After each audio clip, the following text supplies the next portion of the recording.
andar con el Señor, que yo necesité, yo tenía una hambre de conocer profundidades. Y mire, mi hermano, yo quería saberlo todo. Yo quería conocer acerca de las creaciones preadámicas, acerca de qué pasó con Luzbel y qué pasó, quiénes fueron aquellas potestades que llenaron el corazón de él de maldad y de iniquidad. O sea, había maldad antes de Luzbel, entonces, ¿de dónde se origina? ¿De dónde viene? Y yo quería saber todas esas cosas, mi hermano. Pero yo era un nepios, yo era un bebé. Y tenía unos hermanos en Cristo que ellos eran de aquí, de nuestra congregación, y tenían muchas relaciones con Gloria, muchas relaciones con, estamos poniendo así lo que yo sigo hablando, tenían muchas relaciones con muchas hermanas de nuestra congregación que han estado desde el principio, y ellos habían invitado a la anciana, la hermana Rosario, para que fuera a darnos un estudio bíblico acerca de la preexistencia y la predestinación y todo.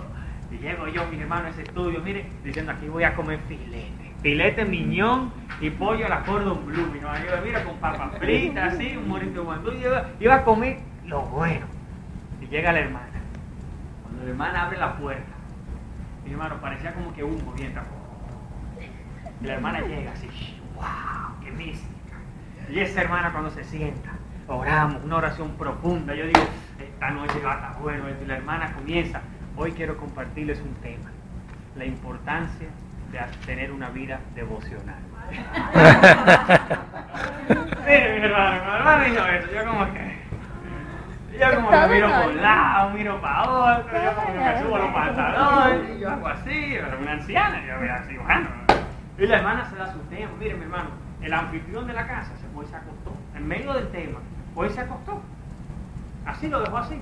Y yo, mira, y después que ella termina, yo estaba tan decepcionado. Y la anfitriona comienza a decirle, pero mira, era que esperábamos que ustedes esto, que ustedes lo otro. Entonces, y yo empiezo a hablarle yo de yo, y de que yo quiero, y de que yo pienso, y de que yo creo, y de que yo considero, y ese yo como dice nuestro apóstol ahí. Y la hermana me mira, me dice, mira, te voy a decir algo, el Señor me está hablando ahora. El Señor me dice que tú eres un bebé espiritual. Cuando me dijo eso, fue como, y yo como que, a mí, bebé, esta mujer no sabe con quién está metiendo. Dentro de mí, yo no, pues usted lo considera, amén, si usted lo dice. Y yo con el orgullo así, mira, la hermana me decía, mira, el Señor me dice que si tú le eres fiel y eres paciente, Él te va a revelar, no esas cosas que tú anhelas, te va a revelar verdades mayores. Amén. Pero hoy tú eres un bebé. Esa verdad es que nuestro prócer era una persona que tenía una iluminación a un nivel. Algunos consideran que él era un masón. No me meto en eso si era masón o no era. Yo sé que él estaba estudiando con los dominicos, con la orden de los dominicos, con Pablo Duarte, y era una persona temerosa del Señor, muy temerosa. Y por eso usted mira en todos los emblemas patrios nuestros, todos apuntan a Cristo. ¿Será eso una coincidencia? Yo no creo en las coincidencias en esos temas, mi hermano. ¿Perdón? Los dos términos son de la lengua latina. Exactamente, dominicos y can, que son dos palabras que ¿Y significan? siervos del Señor. O sea, dominico significa del Señor y can significa siervo. De que Jesús es Dios. Esa es la doctrina, la única doctrina en la cual nosotros debemos de perseverar y por la cual nosotros podemos contender. No debemos contender con hermanos de otra iglesia por el tema de si hay apóstoles o no hay apóstoles, si hay profetas o no hay profetas, si se hablan lenguas, si no se hablan lenguas, que si se vale danzar, que si no se vale danzar, que si vale levantar la mano, que si no se vale, que si vale dar grito de júbilo, que si no se vale, que si vale danzar en coro, que si no se vale. Esas cosas, si la falda tiene que estar por aquí, por aquí, por aquí, por aquí, solo por aquí. O sea, esas son cosas, no debemos de contender por eso. Solamente debemos de contender porque Cristo es Dios. Y si usted se coge el libro de los Hechos, usted se va a dar cuenta que cada vez que Pablo contendía, cada vez que Pedro contendía, cuando Esteban contendió fue por una razón, porque Jesús es Dios. Amén. Entonces tenemos que estar preparados. Nosotros tenemos que ser como la iglesia de Berea. Debemos de estar dispuestos a escudriñar. Cuando vengan a los cultos, vengan con una actitud diferente. No vengan al culto simplemente a estar sentados y a escuchar un mensaje que le va a impactar y que 15 minutos después, cuando le pregunten, ¿y de qué predicó el apóstol? Yo no sé, pero estuvo impresionante, mi hermano. O sea, vengan, no vengan con hojas, vengan con cátedra, como en el colegio, en la universidad. Usted pone la fecha, jueves devocional, 12 de mayo de 2011, el tema, predicador, y empieza a tomar nota. ¿Por qué? Porque cuando el Señor vea que usted tiene suficiente material ahí guardado, el Señor va a decir, mire, yo necesito un siervo, una sierva, para que vaya a abrir un discipulado en tal sitio, porque yo quiero que ese siervo siembre una semilla, para que en 10 años fulanito vaya y coseche lo que aquel sembró. Pero ¿a quién van a enviar? Uno de los requisitos que tienen los pastores y los obispos es que retienen la palabra enseñada. Le dice el apóstol Pablo a Tito y a Timoteo. Tenemos que retener la palabra que se nos enseña. Y en nuestro culto, mis hermanos, el apóstol predica mucha doctrina, muchísima doctrina. Tenemos que estar ahí con los sentidos agudos para ir cogiendo, Y usted no se tiene que saberlo todo, pero si lo puede tener guardado ahí. El Señor me dio el privilegio de durar 3 años en San Pedro. Y a los 6 meses de yo estar en San Pedro se me acabó la Biblia. Ya yo no tenía más nada de qué predicar. Se acabó la Biblia, mis hermanos. Para mí se acabó la Biblia a los 6 meses. Yo tenía varios años en un discipulado. Y en 6 meses yo di lo que varios años había dado en ese discipulado. Y digo, Señor, se acabó la Biblia ya. Ya no hay más nada que predicar. Señor, yo le he predicado todo. Y yo decía, Señor, ¿y ahora de qué yo voy a predicar, Señor? Lo prediqué todo, ya no hay más nada. Ya yo lo dije. Oye, en 6 meses ya lo dije todo. Y el Señor me dijo, yo te he dado mucho, predica, da por gracia, porque por gracia has recibido. Y yo dije, bueno, yo me consideraba que yo era como un plagiador cuando yo venía y cogía, por ejemplo, un mensaje del apóstol y lo daba más para adelante. Hasta que en un culto el apóstol habló de que a él lo invitaron a predicar una iglesia cuando él era un diácono en la iglesia allá en Guatemala, y de que él lo que hizo fue que cogió un cassette de su pastor y apóstol y lo estudió y fue con ese mensaje listo, un copy-paste para predicarlo en esa iglesia.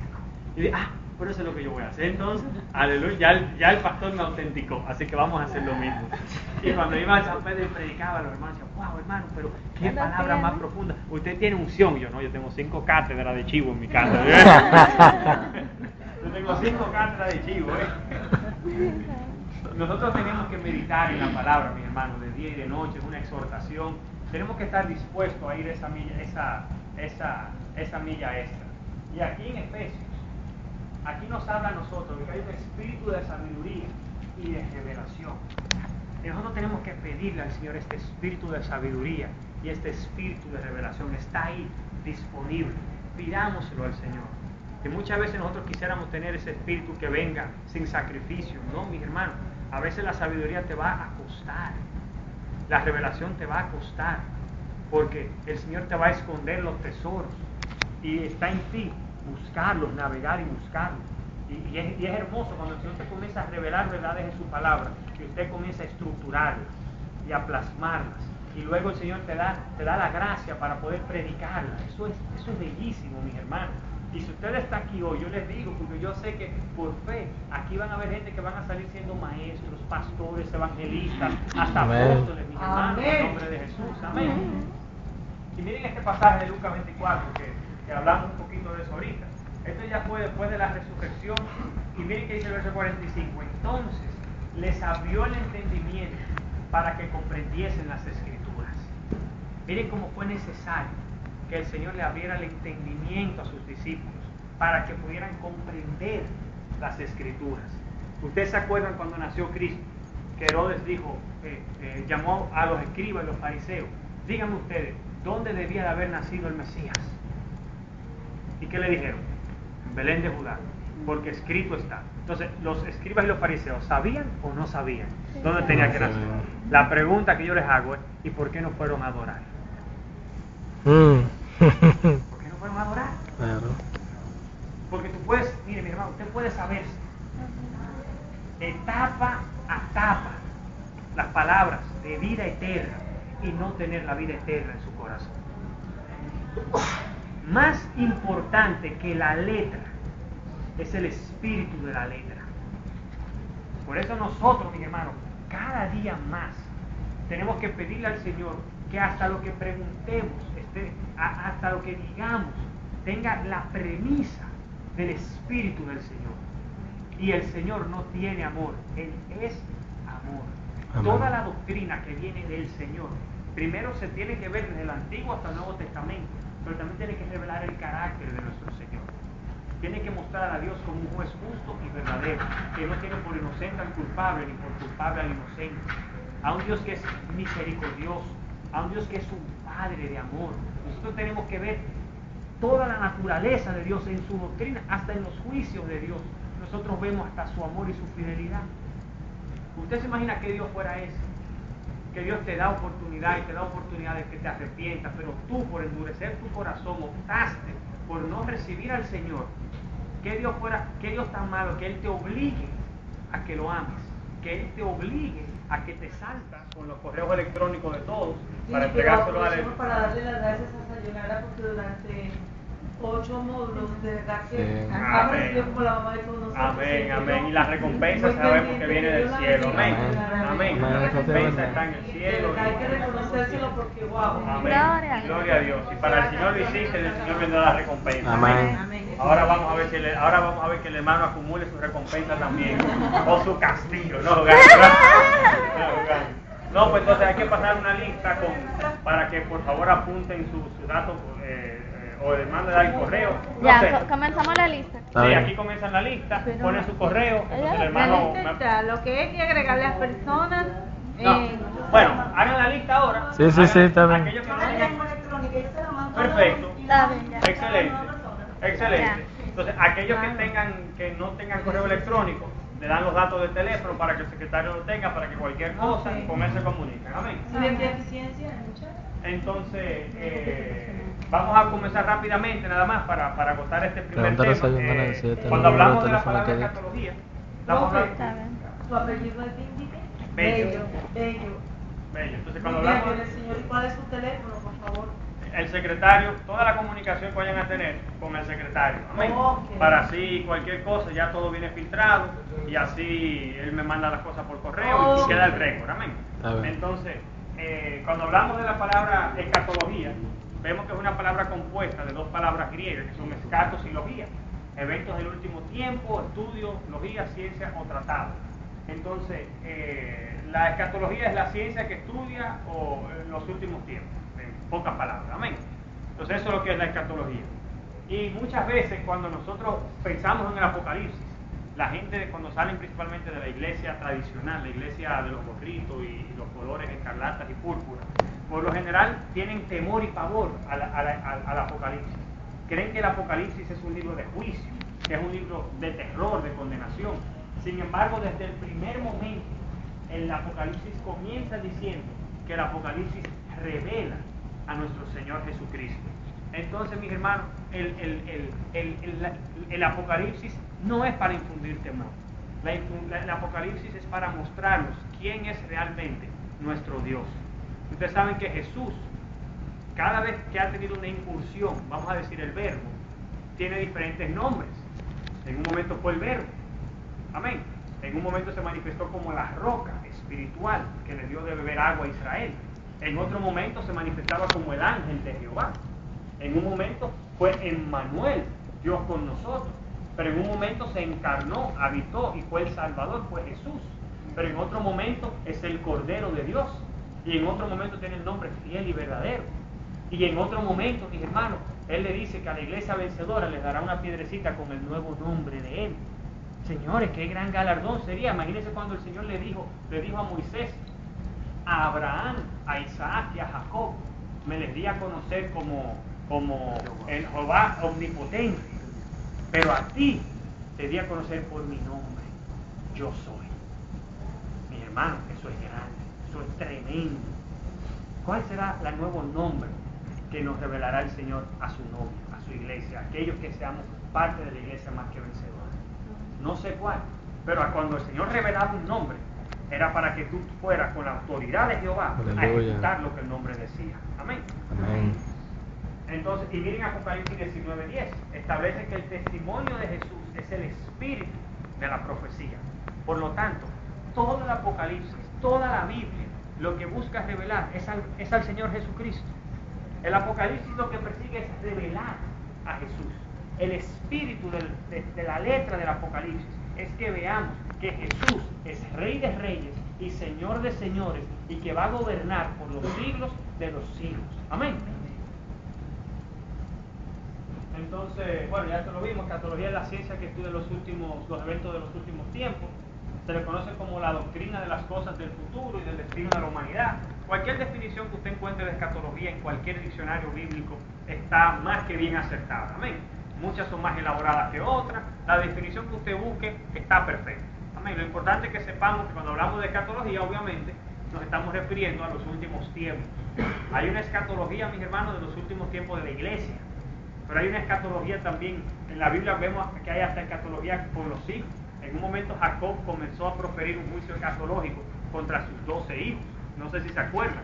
Le dijo: Rubén, tú porque eres así, así, así, tú vas a ser así, así, así. Neftalí, ven, tú, dan, ven, a todito después. Y uno puede ver a sus hijos y ver el camino que llevan y saber cómo van a terminar si siguen caminando por ese camino.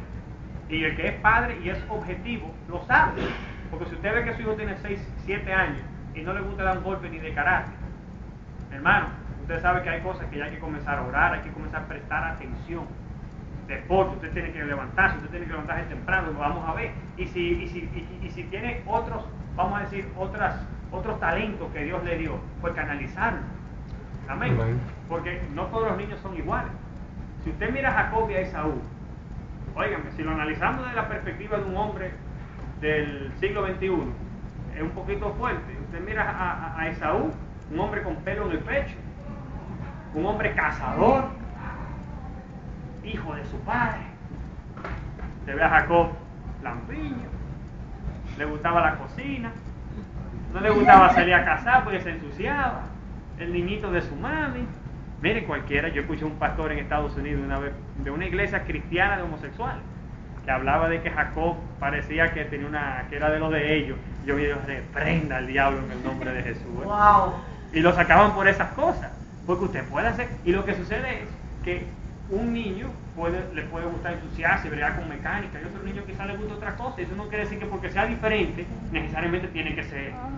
Y muchas veces esos espíritus de homosexualidad a veces vienen infundidos hasta por el mismo ambiente, mis hermanos, que empiezan a decirlo: tú eres un pájaro, desde chiquito. Y el niño comienza a escucharlo, comienza a creerlo, y se le mete un espíritu, que el libro de Isaías inclusive habla de ese espíritu, que es ¿cómo se llama ese espíritu? Bueno, no recuerdo, pero hay un espíritu que puede entrar en una persona y puede pervertirlo, literalmente. Hay otros que no, hay otros homosexuales que ya vienen preexistencialmente con una negación del Señor y vienen a cumplir simplemente una función en el cuerpo.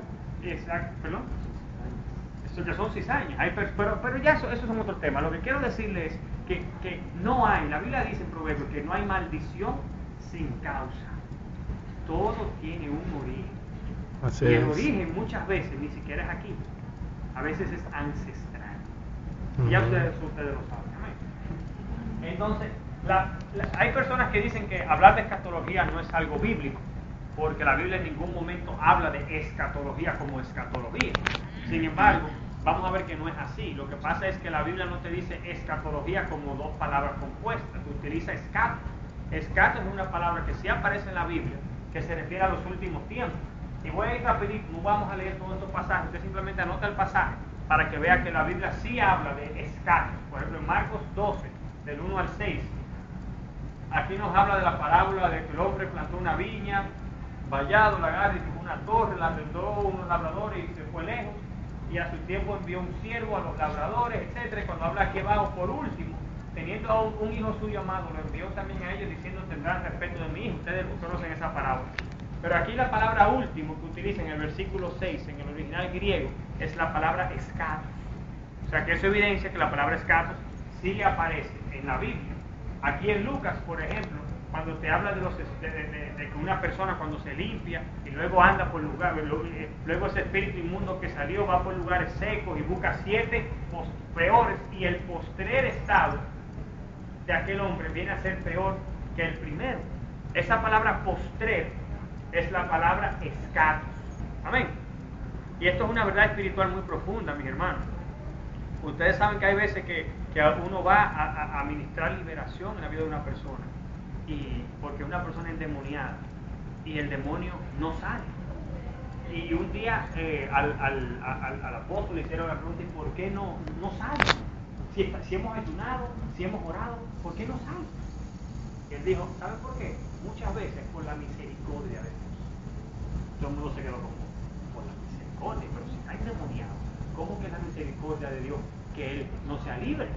Él dice, lo que pasa es que el Señor sabe que hay personas que si son libres van a volver a revolcarse en su propio vómito y van a venir 7 peores a entrar en él y el postrer estado será peor que el primero.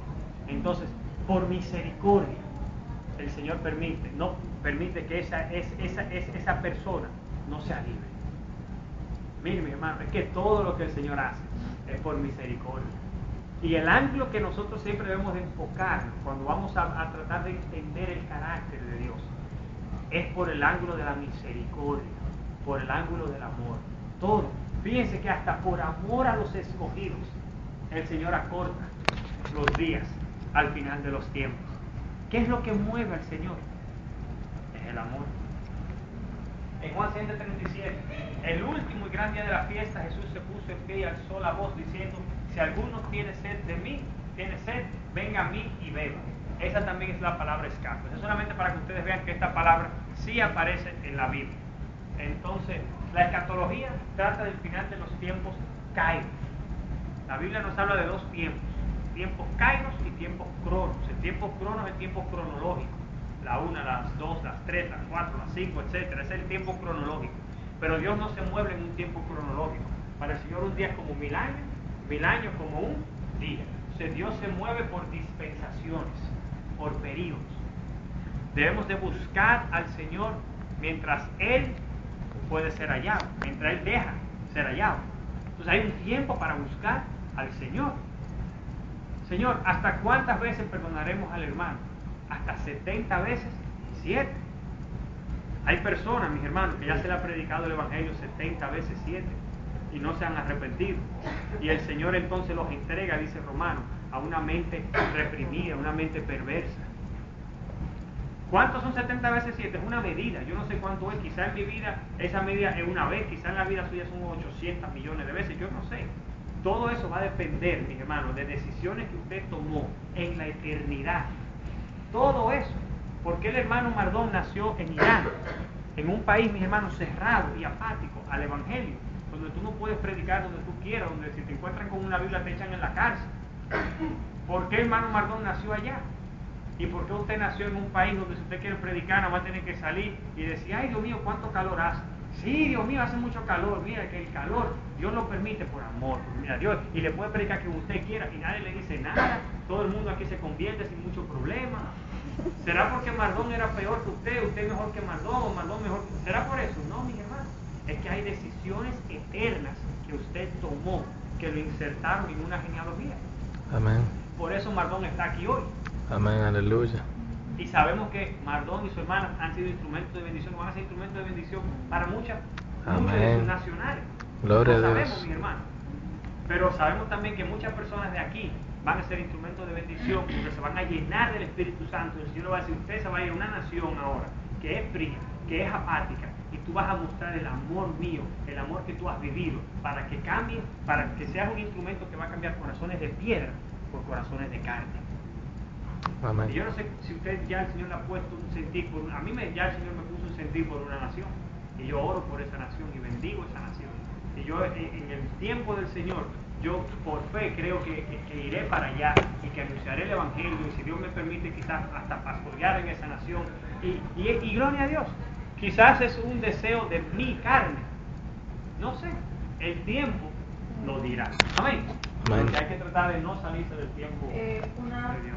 De pronto cabe preguntarte algo. El día que hubo aquí, cerramos 24 horas de oración, que el pastor llamó a toda la población de tal, provincia por provincia, y entonces de repente... Nosotros tenemos lo que son las figuras escatológicas. Las figuras escatológicas se le llama a los componentes que vienen a ser como tipología, simbología, figuras, sombras, alegorías, parábolas, numerología. Son como diferentes ramas dentro de la escatología que estudian estas figuras. La figura es una figura. Pero vamos a verlo eso un poquito más de detalle. ¿Qué significado de Dios respecto a la palabra kairos? Tipología, simbología, figura, sombra, alegoría, parábola, numerología. Todo esto usted ya lo ha visto en la Biblia, ya lo ha escuchado. Pues estoy seguro que todos los que están aquí han escuchado alguna vez en su vida, por lo menos una vez, una prédica de nuestro apóstol. ¿Cuántos de aquí han escuchado al apóstol Fernando predicar? Yo hasta tengo aquí en celular. Todo el mundo que lo ha escuchado predicar ya ha escuchado estas cosas. Amén. ¿Ustedes se acuerdan del año 2008? El año del reinicio. ¿Ustedes se acuerdan? Entonces, ¿por qué el año 2008 es el número de reinicio? Porque en el octavo día fue que bajaron las aguas, etc. Entonces empieza a buscar el significado. Esa es la numerología. El año 2009, el año del fruto. Y el fruto en abundancia, porque 9 son los frutos del Espíritu y 9 es el número del fruto. Aleluya. El año 2010. ¿Quién se acuerda cuál era la proclama del año 2010? La plenitud. El año de la plenitud, porque 10 es el número de plenitud, porque 10 es el número que completa, etc. Pero 10 también es el número de prueba, del 10 de la prueba al 10 de la plenitud. ¡Aleluya! ¿Ustedes se acuerdan? Y ahora el año 2011. Profundidad. La profundidad, 11 palmeras, 11 cortinas de pieles de cabra, bien. Entonces, esa es la numerología. Pero ustedes también han oído hablar de tipología. Cuando dicen Jonás, un tipo de Cristo, porque Cristo dijo 3 días y 3 noches tal como estuvo. Jonás. Entonces ese evento apunta a Cristo. Cuando Moisés nació, ¿qué hizo Faraón? Mandó a matar. A todos los. Y cuando Cristo nació, ¿qué hizo Herodes? Entonces, lo que pasó en esa vida, en ese momento, en la vida de Moisés, es un tipo de lo que pasó en la vida de Cristo. Amén. Y así vamos viendo la simbología. Uno mira los símbolos, algo que simboliza algo. El bautismo, por ejemplo, cuando el pueblo cruzó el Jordán, simbolizaba el bautismo del Espíritu Santo. Cuando cruzaron el Mar Rojo, dice el apóstol Pablo, que todos fueron bautizados cuando cruzaron el Mar Rojo. Entonces, simboliza, amén. Entonces, ya figura es algo que lo completa como todo. La sombra, la Biblia dice que el Antiguo Testamento es una sombra del Nuevo. El sacrificio, por ejemplo, que se hacía del cordero, el sacrificio del carnero que se hacía sobre el altar del holocausto, eso viene a ser una sombra del verdadero sacrificio que fue el de Cristo. Aleluya, amén. Y así sucesivamente, eso lo vamos a ir viendo ahora. Cuando hablamos de tipología, bueno, yo estas definiciones, mis hermanos, yo les soy sincero, yo cogí un diccionario y la puse, amén, así que no crean que esto es algo muy profundo, pero cuando hablamos de tipología, lo que se habla más o menos es como una relación representativa preordenada que ciertas personas, sucesos o instituciones tienen con acontecimientos, personas o instituciones correspondientes que ocurren un tiempo después de la historia de la salvación. Mi hermano, yo no quiero cansarlo con estas definiciones teológicas. Mejor veamos en la práctica qué podrían ser tipos. Ya les dije el ejemplo de Jonás. Amén. Entonces, estas definiciones, si usted quiere, las puede buscar en un diccionario bíblico, así que nada más tienen que poner tipología y tipo y ahí le va a salir. Entonces, veamos algunos ejemplos de qué constituyen tipos. 1 Corintios 10, 1 al 4. Pero no quiero, hermanos, que ignoréis que nuestros padres todos estuvieron bajo la nube y todos pasaron el mar. Todos en Moisés fueron bautizados en la nube y en el mar, y todos comieron el mismo alimento espiritual y todos bebieron la misma bebida espiritual, porque bebían de la roca espiritual que los seguía. Y la roca era entonces Cristo. Esa roca de donde salía agua de esa peña era Cristo. Entonces, ¿qué te está diciendo? Que esa roca es un tipo de Cristo. ¿Por qué? Porque el que toma del agua de Cristo no tendrá sed Jamás. Entonces Jonás es un tipo de Cristo. Por lo general, usted se podrá fijar que los predicadores rara vez utilizan estos términos. Por lo general simplemente dicen figura, porque la palabra figura como que lo engloba todo. Amén. Yo nunca, es muy raro que yo mismo me ponga a decir, no, porque Jonás es un tipo de Cristo. Yo digo, Jonás es figura de Cristo. Es una figura, una imagen sensorial, te muestra. David fue una figura de Cristo en muchos momentos. En otros momentos puede haber sido figura de otra persona. Entonces dice que puede confundir tipología con figura. Sí. Son dos simbologías. Exactamente, por eso normalmente uno simplemente habla de figura. Amén. Uno no se pone a entrar en muchos detalles.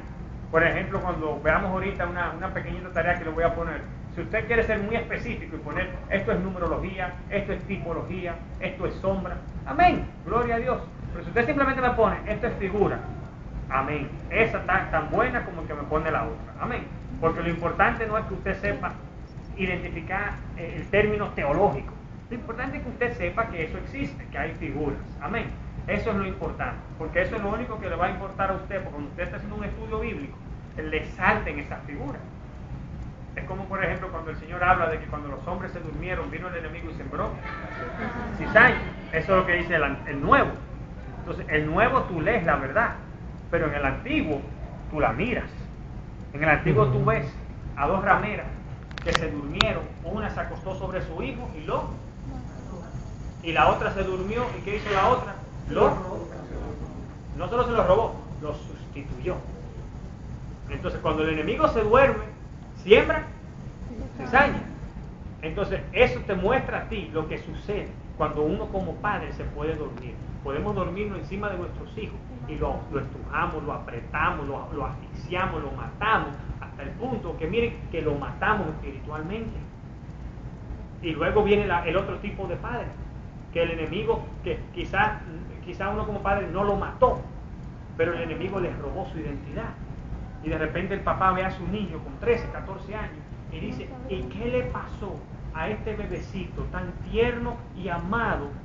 ¿Y cuándo fue que se convirtió en una fiera? Te dormiste, te sembraron cizaña. Pero qué bueno es el Señor que luego nos dice a nosotros cómo es que esos niños que estuvieron muertos, cómo esos niños que les robaron su identidad, cómo esos niños vuelven a la vida. Amén. Dice Salomón y dice, él no dijo tráeme una sierra, no dijo tráeme un hacha, tráeme espada. ¿Y de quién es la espada? Del Espíritu. Entonces esa espada que pidió Salomón es una figura de la espada espiritual, que es del Espíritu. Amén. Amén. Y él la utilizó como espada para dividir, porque eso es lo que hace la espada, divide el alma y discierne los pensamientos más profundos del corazón. Usted va viendo cómo son las figuras. ¿Vieron qué lindo? Porque es una figura, tú lo ves. Ahora, también tú puedes sacar otras figuras. Hay personas que utilizan la espada como si fuera un hacha, como si fuera un cuchillo, una navaja, que en vez de producir vida, produce muerte. Hay personas que pueden coger la espada de Dios, no para producir vida, sino para producir división. Por eso que la Biblia te dice que es la espada del Espíritu. La espada del Espíritu en manos de un creyente espiritual produce vida. La sabe manejar. Pero la espada del Señor en la mano de un carnal, división, chisme, contienda, humanismo, todo lo que usted quiera. Amén. ¿Me están copiando cómo es el tema? Eso es lo que es la figura. Y así mismo usted podrá ir estudiando y el Señor, mis hermanos, el antiguo, le salta a los ojos. Usted comienza a ver las verdades espirituales que en el Nuevo Testamento se anuncian. En el Antiguo usted la ve. Y el Señor entonces ahí que vienen los remas. ¡Pam! Y te dan unos remas, mi hermano. Cuando el Señor me dio ese rema a mí de las dos rameras y de que si comienzo no termino, mi hermano. Hay más cosas tremendas. Entonces, bueno, aquí está el ejemplo de Moisés que ya lo había compartido. Aquí está en 1 Corintios 5:7, que habla de que lo de limpiados pues de la vieja levadura, para que seáis nueva masa, sin levadura como sois, porque nuestra Pascua, que es Cristo, ya fue sacrificada por nosotros. Entonces ustedes saben que la Pascua, la fiesta de la Pascua, cuando se sacrificaba el cordero para expiación del pecado, a quien estaba tipificando era ¿quién? A Cristo. Amén. Entonces, Cristo es nuestra Pascua. Juan 6:8, cuando habla del maná, el maná que descendió del cielo, ¿a quién tipificaba? A Cristo, que iba a descender del cielo, y íbamos a comer de él y tener vida eterna. Estas son tipologías, pero son figuras. Amén. Si usted dice que es figura, es figura. Entonces, no se complique mucho y sabe los términos. Simplemente pídele a Dios la sabiduría para identificar las figuras. Amén. Entonces, también las figuras como figuras. La Biblia habla de que hay figuras como figuras. Por ejemplo, en Hebreos 8, del 3 al 5, te habla, cuando te está hablando aquí del tabernáculo, de las ofrendas, luego dice el 5, los cuales sirven a lo que es figura y sombra de las cosas celestiales. Ustedes saben que todo, ustedes dieron tabernáculo, todo el tabernáculo era, Dios le dijo a Moisés, porque le llaman el tabernáculo de Moisés, pero es el tabernáculo de Dios hecho por Moisés. Entonces, todas las verdades que hay en el tabernáculo apuntan a verdades celestiales, y el modelo no vino de la tierra, sino que vino del cielo. Amén. Entonces, ustedes saben todo, mire, el tabernáculo entero está lleno de figuras, y ustedes lo saben. No quiero entrar en ese tema porque ustedes acabaron de salir de ese modo. Entonces, aquí le habla también en Hebreos 9, fue necesario que las figuras de las cosas celestiales fueran purificadas así, pero las cosas celestiales mismas con mejores sacrificios que estos, porque no entró Cristo en el santuario hecho de mano, figura del verdadero, sino en el cielo mismo, etc. Entonces aquí vemos que hay figuras. En el tabernáculo, en Hebreos, usted encuentra muchísimas que dicen que esto es figura. Ven en Hebreos otra vez que habla de en sentido figurado. Amén. Entonces vemos que hay figuras. Aquí te habla muy claramente de Isaac. Entonces Abraham vio a Isaac muerto, lo dio por muerto. Por eso dice que en sentido figurado él lo recibió de los muertos, porque ya en su corazón Isaac él lo mató. Amén. Él cumplió en sentido figurado. Entonces te habla de figuras. Entonces símbolos, Hebreos 9 de 6 al 10. Entonces el verso 8 dice, dando el Espíritu Santo a entender con esto, que aún no se había manifestado el camino al lugar santísimo, entre tanto que la primera parte del tabernáculo estuviese en pie, lo cual es símbolo para el tiempo presente, etc. Entonces aquí vemos cómo la Biblia también habla de que hay simbología. Amén. Entonces ustedes lo están viendo, que es la Biblia que habla de esto.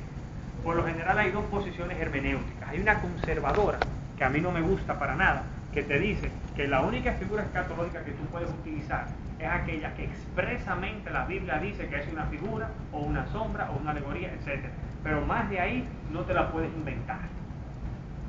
Eso lo utilizan principalmente las doctrinas teológicas que creen mucho en el logos, en que cogen la letra y no el espíritu de la letra.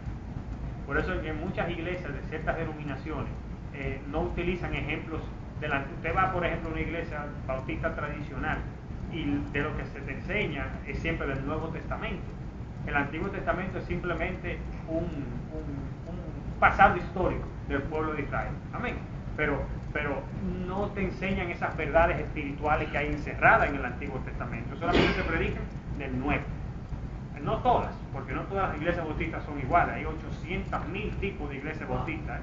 O sea, ya en Boston, yo cuando voy a Boston, hasta que el Señor permita que tengamos una iglesia en Boston en el nombre de Jesús por fe.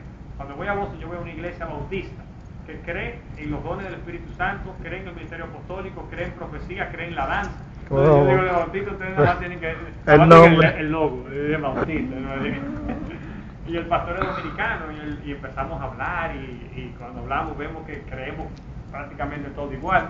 Y él se ríe mucho porque sabe que yo soy del ministerio de Elín. Entonces él dice, oye, pero que los de Elín son bautistas, dice. Vaya a Santo Domingo y diga eso para que vea cómo van a publicar en la primera página del listín diario, persona non grata. Pero hay símbolos. 1 Corintios 10, 1 al 12. Bueno, ya este pasaje lo leímos y veíamos cómo el paso del pueblo de Israel por el Mar Rojo simbolizaba el bautismo en agua de todo el pueblo. Amén. Entonces vemos que eso es también un símbolo. Todos fueron bautizados al cruzar el Mar Rojo. Simboliza el bautismo en agua. Pero les reitero, es lo mismo que usted me diga, cuando cruzaron el Mar Rojo es figura del bautismo en agua. Excelente. Si usted se quiere complicar poniendo que eso es símbolo, complíquese, problema suyo. Amén. Pero lo que yo quiero es que usted simplemente sepa que hay una figura. Amén. Ese es el objetivo. Entonces, también hay sombras, Hebreos 10.1, la ley teniendo las sombras de los bienes venideros. La ley es una sombra. Ustedes saben que la ley estaba grabada en tablas de...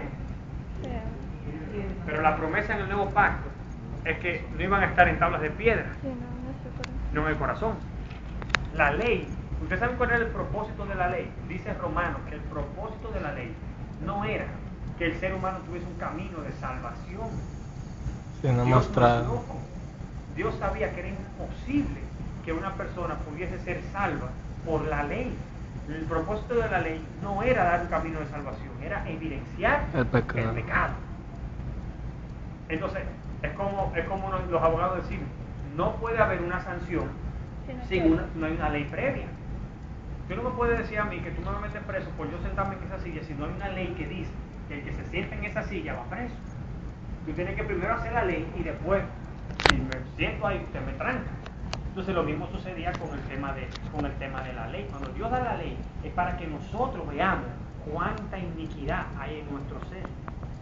Ese era el propósito. La ley no tenía el poder para hacer que una persona dejara de pecar. Por eso era que constantemente había que hacer ¿qué? Holocaustos.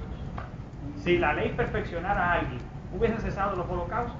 No creo, porque ya se alcanzó la perfección. Entonces la ley no era el propósito de eso.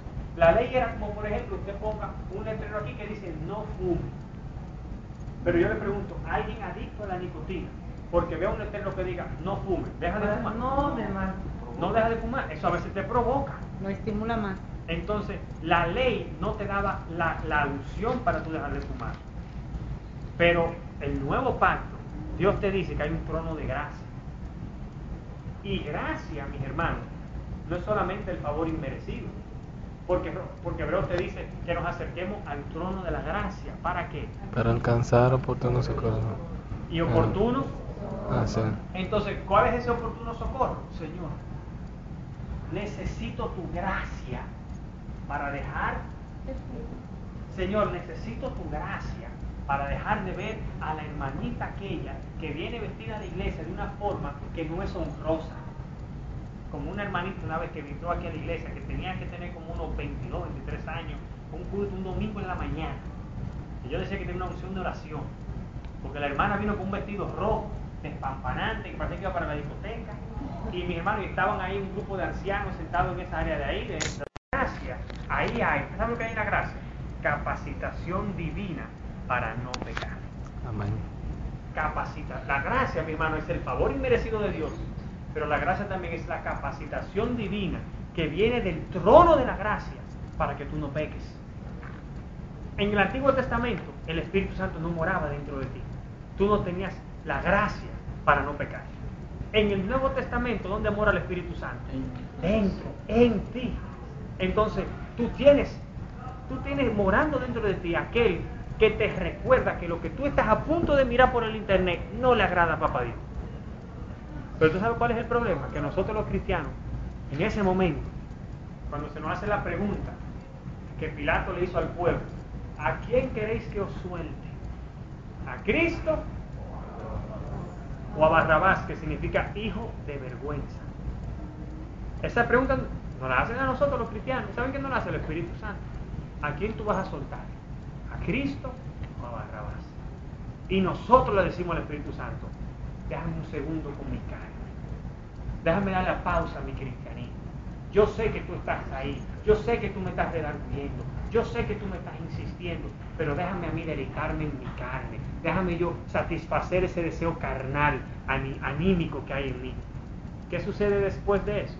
Cuando ya tú te satisfaces tu deseo carnal, viene esa carga de haberle fallado al Señor. Y ese es el arrepentimiento que produce el Espíritu, que es para vida. No como el arrepentimiento del mundo, que es para muerte. Pero hay de aquel que lo hace y no se arrepiente. Y hay de aquel que cree que está engañando al Señor cuando ay Señor, perdóname. Y al otro día lo mismo, ay Señor, perdóname. Es como aquel hermano que yo conocí allá en Boston, que estaba casado, tenía su sucursal. Y yo dije, hermano, ¿usted es cristiano? Estamos en la gracia, hermano. Estamos en la gracia. Estamos en la gracia. Pero mira David, y David estaba en la ley. Porque es así, mi hermano, David estaba. Y ahora que estamos en la gracia. Digo, mira, pues está jugando con la gracia. Muchos hombres de Dios cayeron en desgracia. Entonces decide tú qué es lo que sucede. Otro de los ejemplos, por ejemplo, de sombra.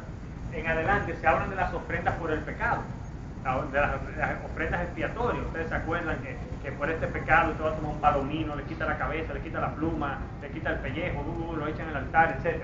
Entonces, una pregunta que uno se hace es, ¿acaso aún están presentes los sacrificios para expiación en la época de hoy?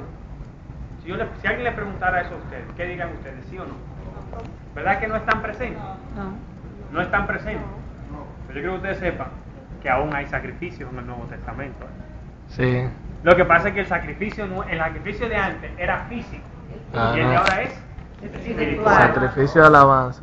Exactamente, ese es un tipo de sacrificio. Algo que confía. Entonces en Romanos 12, Pablo le dice a la iglesia: os ruego por la misericordia de Dios que presentéis vuestros cuerpos en un sacrificio vivo. Y con esto, mi hermano, nadie vaya a su casa a prender la hornilla y: Señor, te ofrezco mi mano, que se consuma.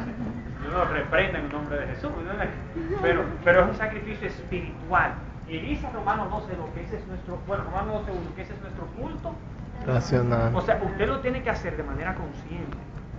No es como un kamikaze que va a venir y antes de tirarse se echa que si o cuánta cosa de heroína, se bebe 5 potes de ron, ¡ay, no! Y se rondea por ahí. No, es un culto racional. Porque usted tiene que sojuzgar al mismo hombre. Le van a dar en el ego, en el orgullo, ¡pam, pam, pam! Y usted entonces, en ese momento, como Cristo, usted tiene que endurecer. Y es muy duro, mi hermano, cuando te toca en el ego. Yo tengo una persona muy cercana a mi familia, pero cercana de lo más cercano que puede haber, mis hermanos, y la esposa de él es de otra iglesia, y critica hasta mi sombra, la mía, la de mi esposa, y creen que son superiores, y nos juzgan en todo, y ayer le dijo a mi hermana un montón de cosas, ya empecé a ver. Entonces le dijo a mi hermana un montón de cosas, y el esposo de ella que estaba ahí no decía absolutamente nada. Él estaba ahí como si fuera corroborando lo que y ahí en ese momento, cuando mi esposa, por ejemplo, porque mi hermana entonces se lo dice a mi esposa, ¿por qué? Porque el diablo quiere que usted se entere, para que le explica. Y mi esposa y yo, entonces cuando ella me lo cuenta a mí, le dimos rienda suelta a la carne como por 5 minutos. Me dijo, mira, está bueno. Y entre ella y yo decíamos, mira, 4 días la dormilona, ya venimos. Uno empezaba como diciendo que sí, ¿qué? Y de repente viene el Espíritu Santo y te pregunta, ¿y qué haría Jesús? Ay, ya no puedo más. Pan, ok, Señor. Como cordero mudo al matadero. Miren. Y en algún momento, cuando ya no haya espina que pinche, el Señor entonces le va a poner en el corazón de uno: ahora ve donde la hermana y dile a ella que lo que ella hizo no estuvo mal ante ti, porque tú la perdonas. O sea, no, es que tú no le vas a pedir perdón por ti, tú no vas a decirle que estuvo mal por ti, no. Yo quiero que tú le digas a ella que ya mi cuerpo recibió todos los latigazos que tuvo que recibir cuando estuvo aquí, y que ella no es quien para seguir cogiendo más látigos y seguir lacerando mi cuerpo, porque ustedes son parte de mi cuerpo. Por eso nosotros, mis hermanos, tenemos que tener esa misma mentalidad y saber que con la misma vara que usted y yo medimos al otro, nos van a medir. Yo quisiera que mi vara tuviese 2 palabras: gracia y misericordia. Yo no quisiera que diga legalismo, incredulidad, ley, porque esa tiene que doler mucho. Tiene que ser muy duro. La de gracia de algodón así, te perfuma así. Aleluya. Entonces también hay alegorías. Cuando el apóstol Pablo en Gálatas 4, 21 al 26 habla de una alegoría, y ustedes la conocen, anoten esa cita, la leen en su casa, que cuando habla de que los 2 montes, el monte del Sinaí, el monte Sión, y las 2 mujeres de Abraham, Agar y Sara, que una simboliza la ley, otra simboliza al nuevo pacto, etcétera. Entonces por ahí se va. Eso es una alegoría. Una alegoría significa que él cogió algo sin ningún tipo de precedente, se inventó una cosa y dijo que eso es bíblico. Punto. Como el apóstol Pablo lo dijo, hay que decir amén. Pero si lo digo yo, me crucifico. ¿Por qué? Porque yo no tengo la autoridad que tiene el apóstol Pablo para decir alegorías. Entonces una alegoría es un campo pero muy cuidadoso. Mira, los únicos que pueden meterse en ese terreno son gente a nivel de apóstoles, que se atrevan a juntarse entre ellos, a decir alegorías, y que ellos puedan quizás discernir entre ellos, y si lo consideran prudente de compartirlo con sus pastores y con el pueblo, que lo hagan.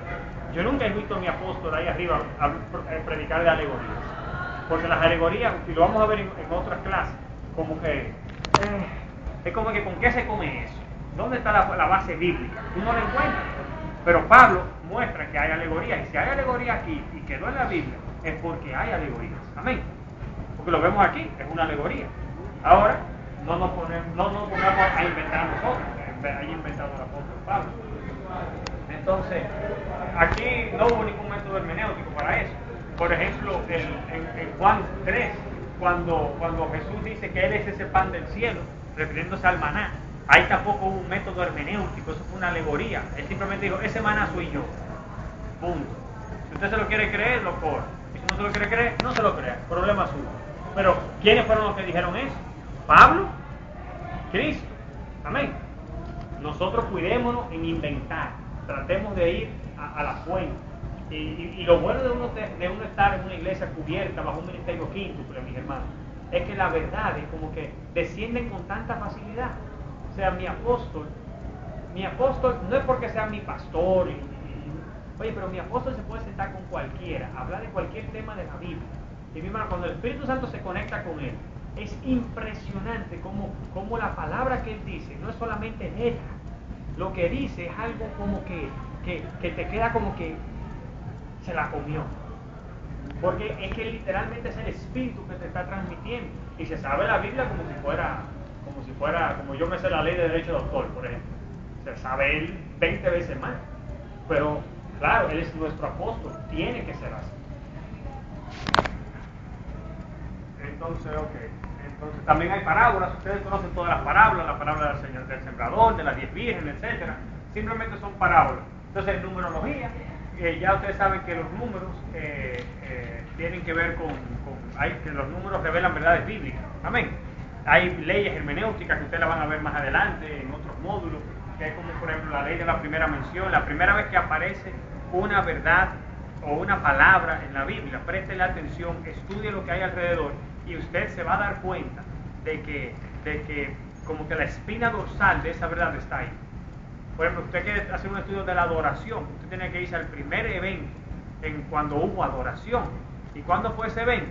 No fue cuando el becerro de oro, por si alguien está pensando que fue ahí, pero fue cuando Abraham subió al monte Moriah con su hijo y dijo, mi hijo y yo subiremos. Entonces, ya te comienza a mostrar qué es la adoración. Desde ahí tú comienzas a hacer tu estudio. Entonces, estos son algunos entonces hay una tarea, esa no es la tarea, no la copie, esa no es la tarea. Esa no es la tarea. La tarea es buscar, en una hoja nada más, en una hoja, no es más de una hoja. En una hoja usted tiene que poner su nombre, obligatoriamente, porque si no, yo no soy adivino, los adivinos no entran en el reino de los cielos. Amén. Entonces usted tiene que poner su nombre y usted va a poner 3 figuras que usted encuentre en toda la Biblia. 3 figuras. Amén. Si usted pone 3 figuras que fueron de las que ya vimos aquí, no hay ningún problema. Usted las pone y nada más quiero que me pongan 3 figuras en una sola página. Amén. En los cursos anteriores el trabajo era más complejo, pero ya yo no quiero hacerlo. Miren, por ejemplo, algunos ejemplos de figuras. Este era el propósito de poner esto aquí. En 2 Samuel 15 y alrededor, o sea, en 2 Samuel, ustedes saben que nos habla de la rebelión de Absalón. Amén. Y cuando uno comienza a estudiar a Absalón, uno se da cuenta de lo siguiente.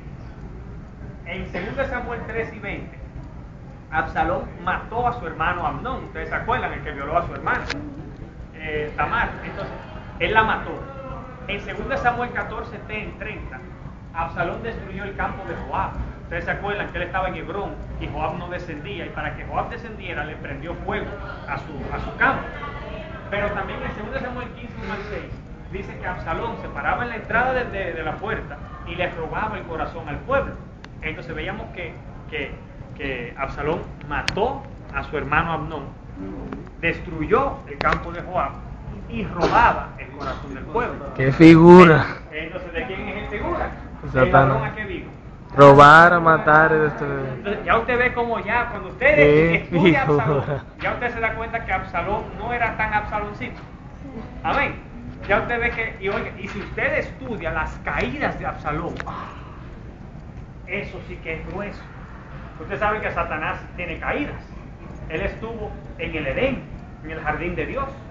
De ahí Dios lo sacó y se degradó y bajó a los cielos. Y estando en los cielos, luego viene el Señor y Él va, que donde Él está, o sea, estorbando, sí, donde Él está, porque dice que Él es el príncipe de la potestad del aire, Él está en el aire. Pero aparte de eso, va a haber un día donde Él se va a encarnar aquí en la tierra, en el anticristo. Pero luego de ahí ustedes saben que lo van a atar y lo van a echar al lago de más fuego. abajo por 1000 años, pero todavía no hace el final. Después lo sueltan y luego tiene una última caída. ¿Y cae dónde? En el lago de fuego. Y azul.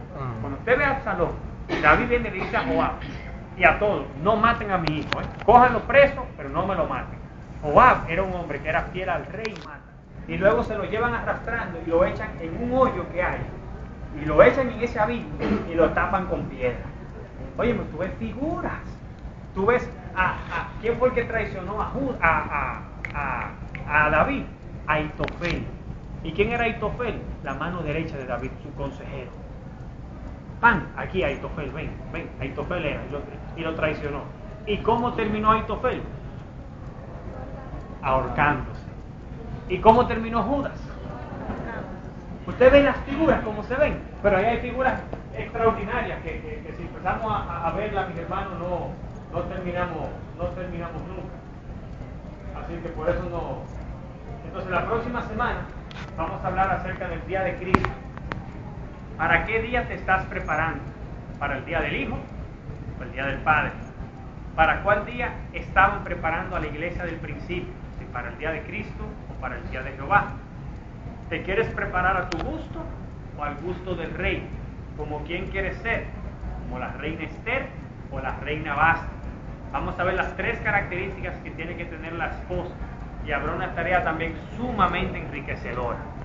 Entonces, mis hermanos, si les digo,